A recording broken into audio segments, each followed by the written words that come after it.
जितने आस्था चैनल पर कथा सुन रहे हो, जितने फेसबुक और यूट्यूब पर सुन रहे हो, और सावधानी से सुनना। भी फीके हो गए, इतना फीका कर दिया विरोधियों ने, इतना फीका कर दिया विधर्मियों ने कि जब देखो जब त्योहार आता है और ये अपनी चाल चलना प्रारंभ कर देते हैं। मावा नकली है, दूध नकली है, मावा नकली है, दूध नकली है, और इनकी निगाह में वो चॉकलेट असली है।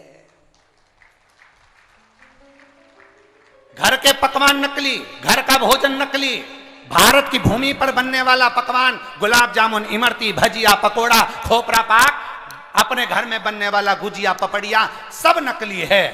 बस बाजार जाओ, रक्षाबंधन का त्योहार है, एक टॉफी भाई बहन को, बहन भाई को दे दे, और इसको त्योहार कहते हो।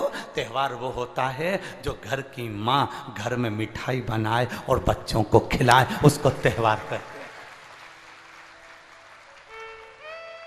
फीका कर दिया त्योहारों को। जो भी त्योहार आते हैं या तो 2 हो जाएंगे, 3 हो जाएंगे, या फिर इतने छोटे हो जाएंगे कि उसमें आप विचार करते रहोगे कि मैं कल मनाऊं कि परसों मनाऊं। बस इसी विचार में पड़ते रहेंगे, और हमारा सनातन धर्म का जो हमारा एक आनंद है, हमारे जीवन का जो सुख है, त्यौहार का जो उत्साह है, त्यौहार का। जन्माष्टमी आती थी पहले, लोग ऐसी जन्माष्टमी मनाते थे। रामनवमी आती थी पहले, रामनवमी मनाते थे। रक्षाबंधन आता था पहले, रक्षाबंधन खुशियों से मनाते थे। जब होली आती थी, होली खुशियों से मनाते थे। दिवाली आती थी, दिवाली खुशियों से मनाते थे। संक्रांति आती थी, संक्रांति खुशियों से मनाते थे। जितने त्योहार आते थे एक आता था और उसमें उत्साह, उमंगता, आनंदता होती थी। आज के जमाने में इतना इतना बांट दिया, इतना इतना बांट दिया कि त्योहार को भी 2-4 कर दिए, तो लोग विचार में पड़े रहते हैं। अब करें तो करें क्या, अब विचार करें तो करें क्या।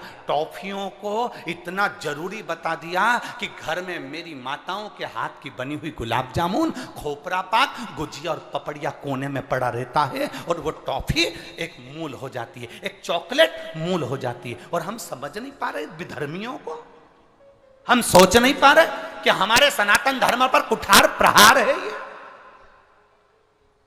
हमारे सनातन धर्म को नष्ट करने का प्रहार है ये। त्योहारों पर कौन सा एक, किसी ने बता दिया कौन से शास्त्र, कौन से वेद और कौन से पुराण में लिखा है कि त्योहार पर बहन भाई को तिलक लगाए तो टॉफी खिलाए, चॉकलेट दे। यह हमारा सभ्यता, हमारी संस्कृति और हमारा संस्कार नहीं है। यहाँ तो ये नियम है, बहन भाई को जब राखी बांधे तो बांधने पर उसने अपनी माँ से जो मिठाई बनाई हो वो थाली में रखी हो, और बहन भाई को और भाई बहन को खिलाए, तो माता पिता का आशीर्वाद उसके शरीर में पहुंच जाए, उसके जीवन में पहुंच जाए। हम किन ओर जा रहे हैं? और हम चिल्ला चिल्ला कर कह रहे हैं धर्म की अधर्म का, प्राणियों में विश्व का हो गया। सीधी बात। हम जा कहां रहे हैं? हम किस पथ की ओर, हम किस मार्ग की ओर जा रहे हैं?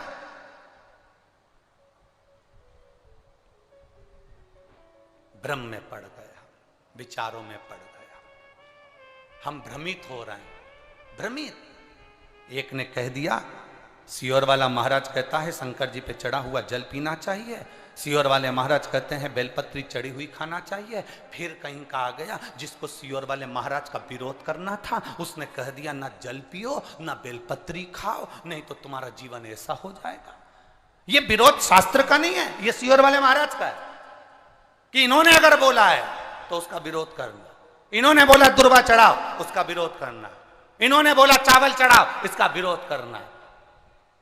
और दुनिया के लोग उनके झाले में पड़ जाते हैं।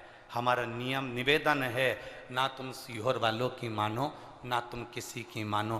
गीता प्रेस गोरखपुर की शिव पुराण बाजार से लेकर आओ, उसको दिल से धीरे धीरे पढ़ो, उसमें सब मिल जाएगा तुमको जो सीहोर वाला अपनी व्यासपीठ से बोलता है। स्कंद पुराण लाओ, नर्मदा पुराण लाओ, लिंग पुराण लाओ, देवी भागवत लाओ, ब्रह्म विवर्त पुराण लाओ, सारी पुराणों को घर में लाकर रखिए और एक एक पुराण का धीरे धीरे अध्ययन करो। किसी और वाला महाराज कहीं अलग जगह से तो नहीं बाच रहा, एक एक पुराण का अध्ययन करो। केवल फेसबुक, यूट्यूब और मोबाइल पर ज्ञान नहीं मिलता कि आप थोड़ी देर खोल के बैठकर आपने ज्ञान ले लिया, ये तो हमने पढ़ा था शास्त्र में ऐसा। शास्त्र को पढ़िए, वेद को पढ़िए, अपने पुराणों को पढ़िए, उसका अध्ययन करिए कि बेलपत्री का चरित्र कहां वर्णन करा। एक बेलपत्र दान का जो वर्णन हमारे शास्त्रों में किया गया, एक वृक्ष लगाने का फल हमारे शास्त्रों में कहा गया, एक भूखे व्यक्ति को भोजन कराने का फल हमारे शास्त्रों में कहा गया, उसको पहचानिए। एक नवयुवक लड़का अपने पिता के सिंहासन पर बैठ गया,